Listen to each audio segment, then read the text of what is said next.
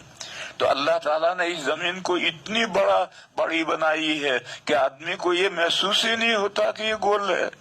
جیسے ہمارا گھر میں بسترا بچھا ہوا ہے، ساری زمین ہمیں بستری کی طرح سے اگر اللہ تعالیٰ زمین کو ایسا نہ بناتے تو ہم اس زمین پر کیسے پنپتے ہیں. ایک بات دوسری بات فرمائی کہ آسمان کو اللہ نے چھت بنایا ہے. اگر اوپر چھت نہ ہو، جیسے ہم میدان میں اگر رہنا چاہیں تو میدان میں نہیں رہ سکتے، کسی کمرے میں گھر میں جا کر رہیں گے، اوپر چھت ہو اس میں اگر لیٹیں تو ہم آرام سے رہتے ہیں. اور میدان میں جنگل میدان میں اگر ہے جہاں اوپر کوئی چھت نہیں ہے تو اس میں سکون نہیں ملے گا. دیہاتی تو سوتے ہیں لیکن ہم شہریوں کو سکون نہیں ملے گا. تو اللہ تعالیٰ نے اس زمین کی چھت آسمان کو بنایا ہے. اور کیسی چھت بنائی ہے؟ تم باہر کھڑے نکل کر کے میدان میں کھڑے رہو اور چاروں طرف دیکھو تو تمہیں آسمان زمین سے لگا ہوا نظر آئے گا. گویا ایک خیمہ ہے جو زمین پر اللہ نے گاڑ دیا ہے، اور چاروں طرف سے آسمان زمین سے لگا ہوا تمہیں نظر آئے گا.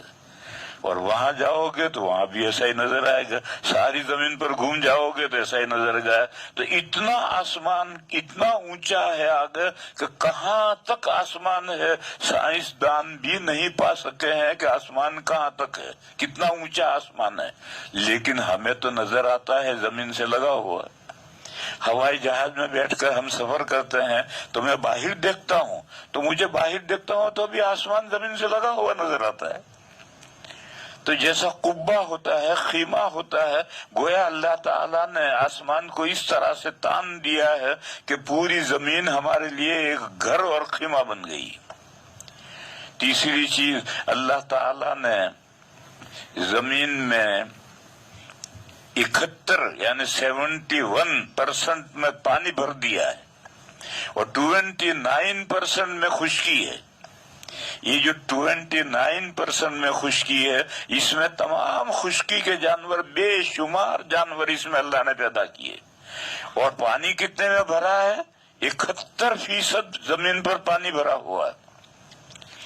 پھر پانی کے نیچے ہیٹ ہے اور اس ہیٹ کی وجہ سے پانی ہر وقت کھولتا رہتا ہے. سمندر کا پانی کبھی رکتا نہیں، تھمتا نہیں ہے، کھولتا رہتا ہے. اور کھولنے سے بھاپ اٹھتی ہے اور وہ بھاپ اٹھ کر کے اوپر بادل بنتی ہے. پھر ہوا کے ذریعے سے یہ جو زمین میں موجیں، دریا میں موجیں اٹھتی ہیں، وہی موجیں ہوا کو ہلاتی ہیں اور وہ ہوا پھر بادلوں کو ہلا کر کے خشکی میں جہاں اللہ کا حکم ہے وہاں جا کر کے بادل برستے ہیں. تو پھر زمین سے، خشک زمین میں سے پیداوار ہوتی. اگر آسمان نہ برسے تو زمین کیا پیدا کرے گی؟ قحط سالی ہو جاتی ہے 1-2 سال تو لوگ پریشان ہو جاتے ہیں، زمین کچھ پیدا ہی نہیں کر رہی. اور اگر آسمان برستا ہی رہے تو پھر زمین کیا پیدا کرے گی؟ تب بھی کچھ نہیں پیدا کرے گی. ایک لمیٹیڈ بستا ہے، ایک خاص مقدار سے آسمان برستا ہے. تو آسمان برستا ہے اور زمین پیدا کرتی ہے اور اس سے تمام حیوانات اور مخلوقات کی روزی روٹی کا انتظام ہوتا ہے. ثمرات مانے پھل، لیکن پھل ہی نہیں، پیداوار. آسمان کو اللہ نے پانی اللہ تعالیٰ نے آسمان سے پانی برسایا تو زمین ثمرات پیدا کرتی ہے، زمین پیداوار پیدا کرتی ہے اور اس سے تمام مخلوقات کے روزی روٹی کا انتظام ہوتا ہے. تو فرمایا کہ جب صورتحال یہ ہے تو تم اللہ کا ند کے معنی ہے اکول، اللہ کے مانند کیوں بناتے ہو؟ یہ سب کام تو اللہ کرتے ہیں. تمہیں پیدا کیا، تم سے پہلوں کو پیدا کیا، زمین کو بچھونا بنایا، آسمان کو چھت بنایا، آسمان سے پانی برسایا، زمین سے پیداوار کی. یہ سب کرنے والا ایک ہستی ہے، ایک معبود ہے. پھر تم اللہ کے مانند قرار دے کر کے اس مانند کی بندگی کیوں کرتے ہو؟ فَلَا تَجْعَلُوا لِلَّهِ أَنْدَادًا وَأَنْتُمْ تَعْلَمُونَ. تم جب جانتے ہو تو پھر اللہ تعالیٰ کے لیے انداد کیوں، مانند کیوں قرار دیتے ہو اور ان کی بندگی کیوں کرتے ہو؟ یہ تیسرے رکوع میں یہ دو آیتیں آئی ہیں. مجھے تو اس وقت یہ سمجھانا ہے کہ اس میں پہلی آیت میں توحید الوہیت ہے اور دوسری آیت میں توحید ربوبیت ہے. جہاں بھی قرآن کریم میں یہ دونوں توحیدیں ساتھ ساتھ ہوتی ہیں، اور اگر کسی جگہ پر ایک توحید ہے اور دوسری نہیں ہے تو وہاں حذف ہے، اور توحید الوہیت ہے اور ربوبیت نہیں ہے تو حذف ہے، اور توحید ربوبیت ہے اور الوہیت نہیں تو حذف ہے. بہرحال کل کا مضمون یہ ہے کہ پہلی جو آیت ہے الحمدللہ رب العالمین، اس میں توحید الوہیت کا بیان ہے کہ معبود صرف اللہ ہے، اللہ کے علاوہ کوئی بندگی کے لائق نہیں ہے، اور اس کی وجہ یہ کہ سارے جہانوں کے پالنہار اللہ ہیں، اور جو پالنہار ہے وہی معبود ہے. جہان کتنے ہیں اللہ بہتر جانتا ہے کتنے ہیں. موٹے سے موٹی سی تقسیم تو ہم جانتے ہیں کہ ایک ہماری یہ دنیا ہے اور ایک آسمانوں کے اوپر مخلوقات ہیں، فرشتے جس میں ہیں، تو ایک عالم وہ ہے عالم بالا، اور یہ عالم زیری نیچے کا عالم ہے، وہ اوپر کا عالم ہے. یہ جو عالم زیری ہے اس میں پھر تقسیم ہے انسانوں کا عالم، جنات کا عالم، زمینی فرشتوں کا عالم، جانوروں کا عالم، چرندوں کا عالم، پرندوں کا عالم. اسی طرح سے اوپر جو مخلوقات ہیں، جنت ہے، جہنم ہے، ان کی مخلوقات ہیں، فرشتے ہیں، عرش ہے، کرسی ہے، یہ سب مخلوقات ہیں. ان سب کا پروردگار پالنہار اللہ تعالی ہے. یہ تو پہلی آیت ہے جو کل میں نے بیان کی تھی، اس کا تذکرہ میں نے کیا. اب اگلی آیت لو، الرحمن الرحیم. اس میں اللہ کی دو مہربانیوں کا ذکر ہے. ایک مہربانی عام ہے اور ایک خاص ہے. عام مہربانی ہر مخلوق پر ہے، اپنے پر بھی اور پرائے پر بھی. اللہ کی بندگی جو کرتا ہے اس پر بھی، اور جو اللہ کا دشمن ہے اور اللہ کو چھوڑ کر غیر اللہ کی بندگی کرتا ہے اس کو بھی پالتے ہیں. اور دوسری اللہ کی رحمت خاص ہے. وہ خاص رحمت مومنین کے لیے ہے. آخرت کی جو دوسری دنیا شروع ہوگی، آخرت کی زندگی شروع ہوگی تو جنت مومن بندوں ہی کو ملے گی. یہ رحمت خاص ہے، کافروں کو جنت نہیں ملے گی. تو یہ دو رحمتیں ہیں، ایک رحمت عام ہے، ایک رحمت خاص ہے. ان کے درمیان میں بھی چولی دامن کا ساتھ ہے. جیسے ہم بولتے ہیں شب و روز، یعنی رات دن یہ دونوں بول ایک ساتھ ہوتے ہیں، یہ ایک دوسرے سے جدا نہیں ہوتے ہیں. اسی طریقے پر رحمت ایک مادہ ہے، اس سے رحمان بھی بنا ہے اور اس سے رحیم بھی بنا ہے، اور دونوں میں چولی دامن کا ساتھ ہے. ایک عام ہے، ایک خاص ہے. رحمان عام ہے. ایک عربی کا ایک قاعدہ ہے کہ حروف ہجا یعنی الفابیٹ جس میں زیادہ ہوں اس کے میں معنی کی زیادتی ہوتی ہے. تو رحمان میں 5 لفظ ہیں، را، ہا، میم، الف اور نون، 5 لفظ ہیں. اور رحیم میں 4 لفظ ہیں، را، ہا، یا اور میم.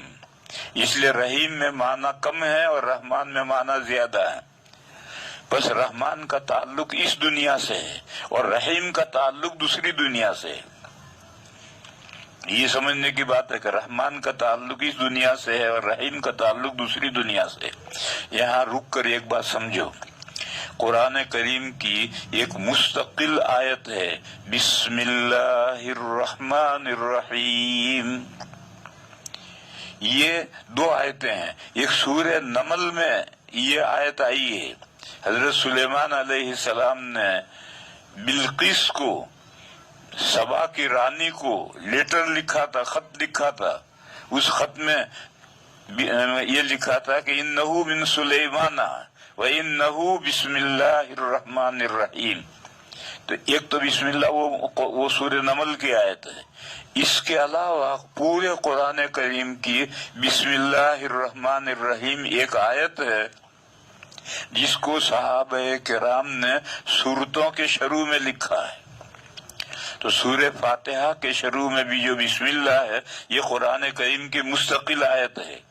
حضرت امام شافعی علیہ الرحمہ تو اس بسم اللہ کو سورہ فاتحہ کا جز مانتے ہیں، لیکن امام ابو حنیفہ علیہ الرحمہ کے نزدیک یہ مستقل آیت ہے، یہ سورہ فاتحہ کا جز نہیں ہے. اس بسم اللہ کی جو مستقل آیت ہے اس میں بھی رحمان اور رحیم ایک ساتھ آئے ہیں.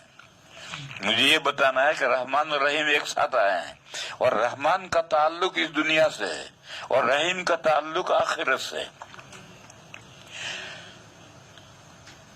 اور یہ ایک سوال کا جواب بھی ہے کہ اللہ ہی معبود ہیں کیونکہ وہ سارے جہانوں کے پالنہار ہیں. کیوں سارے جہانوں کے پالنہار کیوں ہیں؟ وہ رحمان ہیں. تو رحمان صفت رب العالمین کے ساتھ متصلاً آئی کہ وہ سارے جہانوں کے پالنہار اس لیے ہیں کہ وہ رحمان ہیں. اس دنیا کے تعلق سے وہ رحمان ہیں.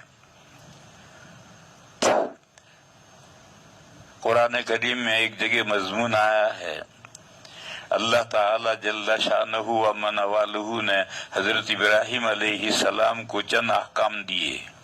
حضرت ابراہیم علیہ السلام نے وہ احکام پورے کیے تو اللہ تعالی نے صلہ دیا، انعام دیا کہ انی جاعلک للناس اماما، میں تمہیں لوگوں کا پیشوا بناؤں گا. تم نے میرے احکام کی تعمیل کی، پورے کیے، لہذا میں تمہیں تمام انسانوں کا پیشوا بناتا ہوں.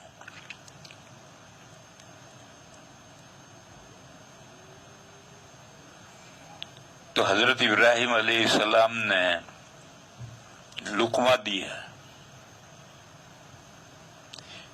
وَمِن ذُرِّيَّتِي، یا اللہ مجھے ہی نہیں میری اولاد کو بھی پیشوا بنا. تو اللہ کے یہاں سے جواب آیا لا ینال عہد الظالمین، تمہاری اولاد میں سے جو ظالم ہیں، جو اللہ کا حق مارتے ہیں، اللہ کی بندگی نہیں کرتے، اللہ کے علاوہ کی بندگی کرتے ہیں، ان کو پیشوائی کا مقام نہیں دوں گا میں.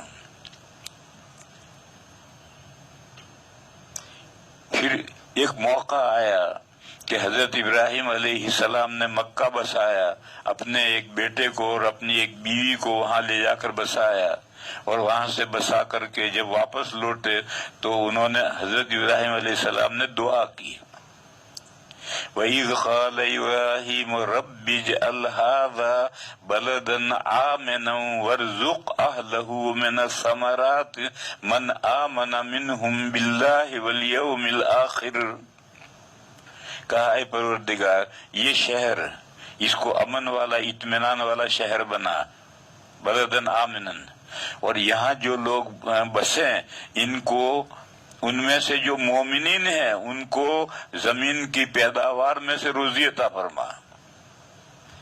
زمین جو ان میں سے من آمن منہم باللہ والیوم الآخر، جو اللہ پر ایمان لائے اور قیامت کے دن پر ایمان لائے، ان کو روزی روٹی دیں. یہ تخصیص کیوں کی؟ وہ اس موقع پر اللہ نے فرمایا تھا کہ دینی پیشوائی تمہاری اولاد میں سے ہر ایک کو نہیں مل سکتی ہے، جو مسلمان ہیں دیندار ہیں انہی کو پیشوائی ملے گی. تو حضرت ابراہیم علیہ السلام نے یہ سوچا کہ روزی روٹی بھی صرف مومنین کو ملے گی، تو فوراً جواب آیا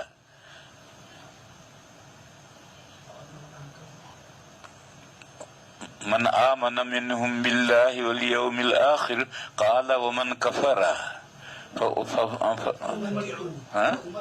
فأمتعه قليلا.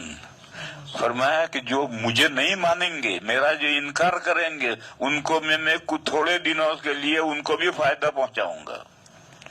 تو اس دنیا میں اللہ کی مہربانی عام ہے ہر ایک کے لیے، اور یہی جو اللہ کی عام مہربانی ہے یہی کافروں کے لیے، غیر مسلموں کے لیے دھوکے کا سبب بن گیا. قرآن کریم میں مضمون جگہ جگہ پر آیا ہے کہ مکہ کے مشرکین یہ کہتے تھے کہ اگر ہم اللہ کے پسندیدہ بندے نہ ہوتے تو ہم کھاتے پیتے کیوں ہیں، ہمیں اللہ نے روزی روٹی کیوں دی ہے، تم تو کلاش ہو، فقیر ہو، مسلمان تو غریب ہیں اور ہم تو لکھ پتی کروڑ پتی ملینر ہیں. یہ دلیل ہے کہ اللہ تعالیٰ کے ہم چہیتے ہیں، اسی لیے اللہ نے ہمیں دے رکھا. یہ جو دنیا کا عیش ہے یہی فتنے کا سبب بن گیا ہے. تو یہ در حقیقت بات نہ سمجھنے کا نتیجہ ہے. دنیا میں رحمت عام ہے، ہر کسی کے لیے رحمت ہے. وہ مخلوقات جن کے لیے آخرت میں جزا و سزا نہیں ہے ان کو بھی اللہ بھرپور روزی دے رہے ہیں. یہ جتنے چرند ہیں، پرند ہیں اور جتنے حیوانات ہیں جو غیر مکلف ہیں ان کو قیامت کے دن حساب کتاب کر کے پھر ان کو مٹی کر دیا جائے گا. ان کے لیے جنت و جہنم نہیں.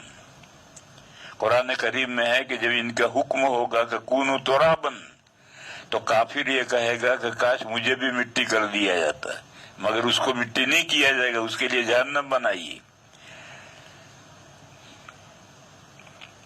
یہ جو مخلوقات ہیں جن کے لیے آخرت میں دوسری دنیا میں جنت اور جہنم نہیں ہے، ان کو مٹی بنا دیا جائے گا، مٹی ہو جائے گا، ان کو بھی روزی روٹی پہنچاتے ہیں اس دنیا میں. اللہ کی رحمت عام ہے، سب کو پہنچاتے ہیں. مکلف مخلوق ہیں، اللہ کو مانتے ہیں، اللہ کی بندگی کرتے ہیں، نہیں مانتے ہیں غیر اللہ کے مخلوق کی بندگی پوجا کرتے ہیں، سب کو روزی روٹی پہنچاتے ہیں اور دیگر مخلوقات کو بھی روزی روٹی پہنچاتے ہیں. یوں بسم اللہ میں بھی الرحمن الرحیم ساتھ میں آئے، مگر بسم اللہ قرآن کی ایک مستقل آیت ہے. اور یہاں سورہ فاتحہ میں بھی یہی دو صورتیں آئی، الرحمن الرحیم. رحمان پہلے اس لیے آیا کہ وہ رب العالمین کی دلیل ہے کہ سارے جہانوں کے پالنہار اللہ اس لیے ہے کہ وہ رحمان ہے. لیکن جب رحمان کا تذکرہ آیا تو رحیم کا بھی ساتھ میں تذکرہ آیا، یہ چولی دامن کا ساتھ ہے.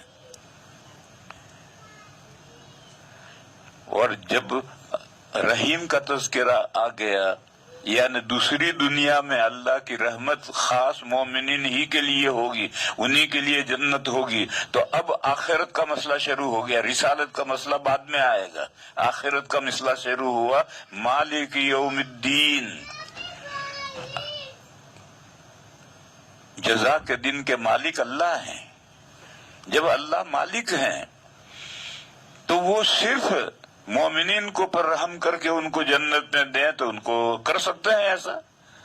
اور اس دنیا میں ہمارا بھی ملکیت کا حق تسلیم کیا گیا ہے. یہاں بھی ہر چیز کے مالک اللہ ہی ہیں، لیکن اللہ مالک تو ہیں مگر ہمارا بھی ملکیت کا جزوی ملکیت کا حق تسلیم کیا گیا ہے. مثال دوں میں، سورہ توبہ میں ایک آیت ہے، ان اللہ اشترى من المؤمنین انفسهم واموالهم بان لهم الجنہ. بے شک اللہ تعالی نے مومنین سے خرید لیے ہیں، ان کے مال بھی خرید لیے ہیں اور ان کی جانیں بھی خرید لی ہیں، اور اس کے عوض میں اللہ تعالی جنت دیں گے. مبی کیا ہے؟ ہماری جان مال یہ مبی ہیں. بیچنے والے کون ہیں؟ ہم بندے. خریدنے والے کون ہیں؟ اللہ. ثمن کیا ہے؟ جنت. اور وہ جنت وقت پر ملے گی، فوراً نہیں ملے گی. دہلی میں کاروبار کرتا ہوں اور میں کاغذی کے یہاں سے کاغذ خریدتا ہوں اور کتابیں چھپواتا ہوں. تو ہمارے یہاں کاغذیوں کے یہاں یہ اصول ہے کہ ہم کاغذ ادھار لیتے ہیں اور 15 دن میں پیمنٹ کرتے ہیں، اور 15 دن سے زائد ہو جاتے ہیں تو پھر وہ سود لگاتا ہے. اگر غیر مسلم ہے تو وہ سود لگاتا ہے، لیکن 15 دن کے اندر پیمنٹ کریں گے تو کیش پیمنٹ ہے. تو 15 دن کا پیمنٹ کیش پیمنٹ ہے. تو اللہ تعالیٰ جو پیمنٹ کریں گے جنت دیں گے، وہ تو 15 دن نہیں، 1 دن سے بھی پہلے پیمنٹ کریں گے. اور اللہ کا سچا وعدہ ہے. بہرحال اس آیت کریمہ سے معلوم ہوا کہ بائع اپنی چیز بیچتا ہے، خریدار خریدتا ہے، تو معلوم ہوا کہ ہماری نفوس بھی ہمارے اپنے ہیں اور ہمارے اموال بھی ہمارے اپنے ہیں، جبھی تو ہم نے بیچے اور اللہ تعالیٰ نے خریدے. اور اگر یہ ہر چیز اللہ ہی مالک ہے تو پھر بیع کیسے ہو جائے گی؟ اور جب دوسری دنیا شروع ہوگی تو پھر کسی کی کوئی ملکیت نہیں. سورہ مومن میں آیت ہے کہ میدان قیامت میں جب قیامت شروع ہو جائے گی، میدان قیامت میں ایک سوال ہوگا، لمن الملک اليوم، آج حکومت کس کے لیے ہے؟ کوئی جواب دینے والا نہیں ہوگا، کیونکہ کسی کے لیے حکومت ہے ہی نہیں۔ پھر اللہ ہی کی طرف سے جواب آئے گا، للہ الواحد القہار، آج حکومت اللہ کی ہے جو ایک ہیں اور غالب ہیں سب پر، انہیں کی حکومت ہے اور کسی کی نہیں۔ اس آیت سے معلوم ہوا کہ جب دوسری دنیا شروع ہوگی تو پھر یہ جو جزوی ملکیتیں ہیں یہ ملکیتیں ختم، اور اس دنیا کے اندر یہ جزوی ملکیتیں ہیں یہ ملکیتیں معتبر ہیں۔ بس اس دنیا میں تو ہم سب مالک ہیں، یہ کہتا میں گھر کا مالک ہوں، وہ کہتا یہ کھیت کا مالک ہوں، وہ کہتا میں فیکٹری کا مالک ہوں، وہ کہتا میرے پاس اتنے پیسے ہیں میں اس کا مالک ہوں۔ لیکن آخرت میں کوئی کسی کے پاس کچھ نہیں ہوگا جس کا کوئی مالک ہو۔ تو بہرحال اللہ رحمان ہے اس دنیا کے تعلق سے، کیونکہ اس دنیا میں اللہ نے جزوی ملکیت تسلیم کی ہے، اور یہ جو جزوی ملکیت ہے اس ملکیت سے جو ہم کھاتے ہیں یہ بھی اللہ کا رزق ہے۔ ہم جو کماتے ہیں اور کھاتے ہیں تو یہ ہم نہیں روزی پہنچا رہے اپنے آپ کو، یہ بھی اللہ کا رزق ہے۔ اور دلیل اس کی یہ ہے کہ ایک ہی مارکیٹ میں دو بندے ایک ہی دکان کرتے ہیں، ایک تر جاتا ہے، مزے میں رہتا ہے، مالدار ہو جاتا ہے، اور دوسرا ڈوب جاتا ہے اور اس کی آمدنی کم ہو جاتی ہے۔ معلوم ہوا کہ یہ جو دکانیں ہیں اور ہمارا جو کاروبار ہے، دو آدمی نوکری کرتے ہیں، ایک ہی نوکری، دونوں کی سیلری برابر ہے، اس کی بھی 5,000 اس کی بھی 5,000۔ ایک جو ہے سال مہینہ ختم ہوتا ہے تو 1,000-2,000 کا مخلوط ہو جاتا ہے، اور ایک کے 1,000-2,000 بچ جاتے ہیں۔ معلوم ہوا کہ نوکری اور جو تنخواہ آتی ہے وہ رزاق نہیں ہے، رزاق تو اللہ ہے، وہ جس کو جتنی روزی دیں۔ بہرحال ہمارے پاس جو کچھ کاروبار ہے، یہ کاروبار سے جو ہم کما کر کھاتے ہیں تو یہ بھی اللہ کا رزق ہے۔ بلکہ کتابوں میں ایک مسئلہ لکھا ہے، وہ یہ ہے کہ کسی کو حرام کھانا پڑا، بھوک مری کی نوبت آ گئی اور کھانے کے لیے حلال کوئی چیز نہیں تھی اور اس نے حرام کھایا تو وہ حرام بھی رزق ہے۔ کتابوں میں، علم کلام کی کتابوں میں لکھا ہے کہ حرام بھی رزق ہے، اس وقت میں وہ اس کے لیے حلال ہو جاتا ہے، جب حلال ہو جاتا ہے تو وہ رزق ہو گیا۔ بہرحال میں یہ کہہ رہا تھا، میں سمجھا رہا تھا کہ اس دنیا کا شیپ انداز اور آخرت کا شیپ انداز مختلف ہے۔ اس دنیا میں جزوی مخلوقات، جزوی ملکیت تسلیم کی گئی ہے، آخرت میں تسلیم نہیں کی گئی۔ تو اس لیے الرحمن کے بعد الرحمن تو رب العالمین کی دلیل کے طور پر آیا، اور الرحمن کے بعد رحیم چولی دامن کا ساتھ تھا اس لیے آیا، اور جب الرحیم آیا تو پھر آخرت کا مسئلہ مالک یوم الدین آیا کہ اللہ تعالیٰ ہی قیامت کے دن کے مالک ہیں، ان کے علاوہ کوئی مالک نہیں ہے۔ وہی جس کو جو خاص کریں مومنین کو جنت دیں، دنیا میں کافر کو بھی بہترین روزی دیتے ہیں، لیکن آخرت میں اگر اس کو جنت نہ دیں تو ان کو حق ہے اس لیے کہ وہ مالک ہیں۔ یہ 3 آیتیں ہوئی، یہ تینوں آیتیں اللہ کی تعریف میں۔ ایک حدیث شریف ہے اور اعلیٰ درجے کی صحیح حدیث ہے، بخاری مسلم کی حدیث ہے۔ نبی پاک صلی اللہ علیہ وسلم جب نماز میں سورہ فاتحہ پڑھتے تھے تو ہر آیت الگ الگ پڑھتے تھے اور ہر آیت پر رکتے تھے۔ یہ حدیث الگ ہے۔ اور ایک دوسری حدیث ہے جو اعلیٰ درجے کی صحیح حدیث ہے کہ جب بندہ کہتا ہے الحمدللہ رب العالمین تو اللہ تعالیٰ کہتے ہیں حمدنی ربی، میرے بندے نے میری تعریف کی۔ پھر وہ ٹھہر کر کہتا ہے الرحمن الرحیم تو اللہ کہتے ہیں مجدنی ربی، میرے بندے نے میری بزرگی بیان کی۔ پھر جب وہ کہتا ہے مالک یوم الدین تو اللہ کہتا ہے اثنا علیہ ربی، میرے بندہ نے میری تعریف کی۔ حضرت شاہ ولی اللہ صاحب علیہ الرحمہ نے حجت اللہ میں اس حدیث کی شرح کرتے ہوئے لکھا ہے کہ ہر آیت پر رکو اور عقل کے کان سے اللہ کا جواب سنو۔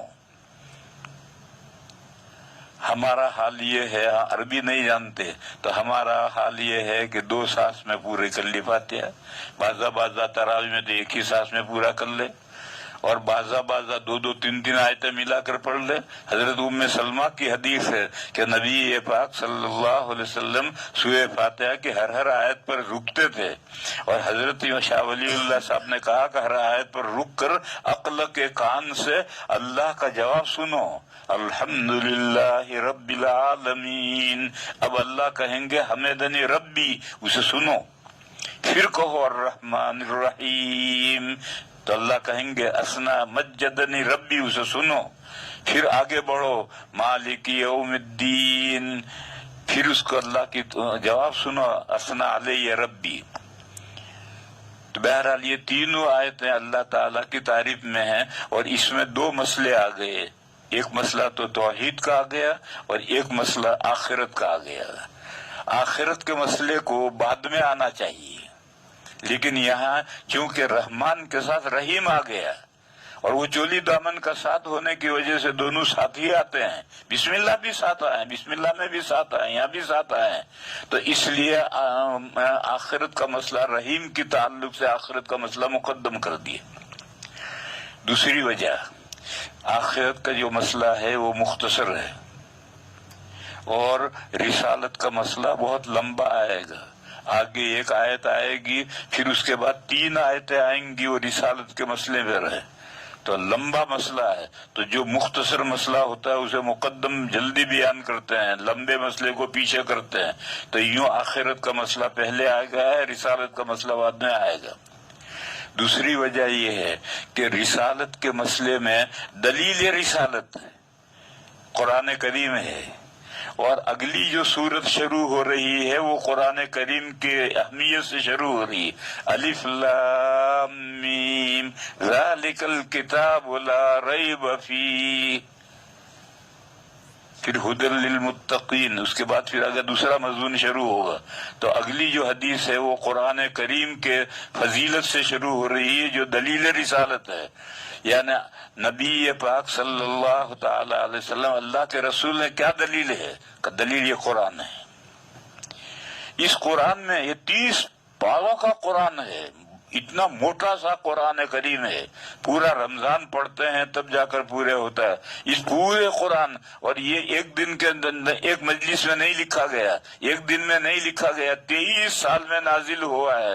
اس پورے قرآن کریم میں آپ کہیں انگلی نہیں رکھ سکتے کہ یہ بات صحیح نہیں ہے، انگلی رکھنے کی کہیں جگہ نہیں۔ حالانکہ قرآن کریم ماضی کے احوال بھی بیان کرتا ہے، کہاں سے کائنات جہاں سے شروع ہوئی ہے وہاں سے لے کر کے احوال بیان کرتا ہے، اور آئندہ کے بھی احوال بیان کرتا ہے، کہاں تک کہ قیامت تک کے بلکہ ابد تک کے احوال بیان کرتا ہے، اور ماضی میں جو لوگ گزرے ان کے قصے بھی بیان کرتا ہے، آئندہ جو احوال پیش آئیں گے وہ بھی بیان کرتا ہے۔ لیکن آج 1400 سال گزر گئے، آج تک آسمان و زمین جو اللہ نے کائنات پیدا کی ہے، تو قرآن کے جو دلائل ہیں وہ تکوینیات کو ٹچ کرتے ہوئے چلتے ہیں۔ آج تک کوئی انگلی نہیں کر رکھ سکا کہ قرآن کا یہ مضمون صحیح نہیں، اس میں بے کھٹک ہے، اس میں کوئی کھٹک کی بات ہے ہی نہیں، اور ایسی کتاب ہے کہ جس کے گائیڈنس کے محتاج متقی پرہیزگار بندے ہیں، انبیاء بھی پرہیزگار محتاج ہیں، اولیاء بھی محتاج ہیں، کوئی مستغنی نہیں اس کی ہدایت سے۔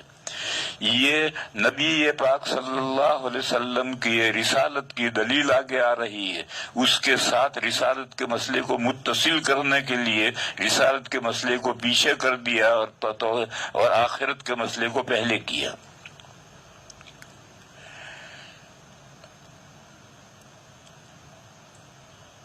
بس یہ 3 آیتیں پوری ہوئی۔